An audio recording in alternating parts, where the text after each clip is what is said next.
Bienvenue. Dernière lune, paysages intérieurs.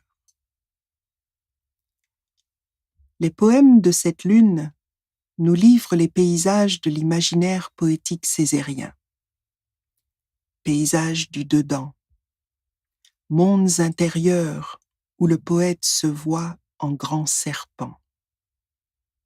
Récits de ces métamorphoses rêvées par lesquelles il devient sauvage, hirsute d'épines, de chemins, violeur des sanctuaires, avec la gueule du vent et le rare rire obscène.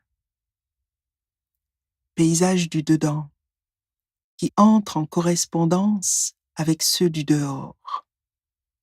Les falaises, les cocolobes, c'est-à-dire les résignés bords de mer. La rivière, le fleuve, le désert, les grands palmiers, le meilleur Macuba du siècle.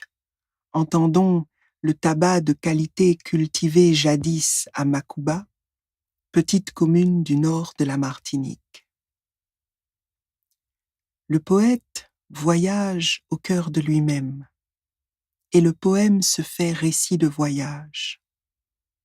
Un récit d'ordre émotionnel et psychanalytique, mais aussi prophétique, car il y a encore à dire, à écrire et à surmonter.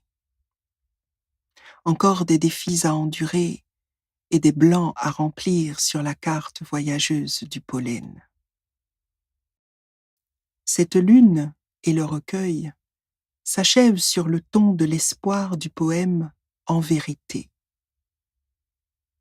En dépit de tout, du forçat, de l'esclave, du paria, du crachat sur la face et de l'horizon outrageux, le poème se termine ainsi. Bien sûr, un enfant entr'ouvrira la porte.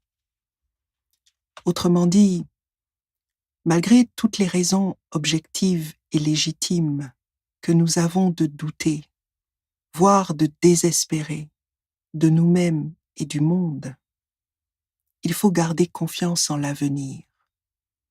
L'avenir, ici représenté par un enfant, symbole de l'humanité future, et par l'image de la porte qui s'ouvre sur des lendemains.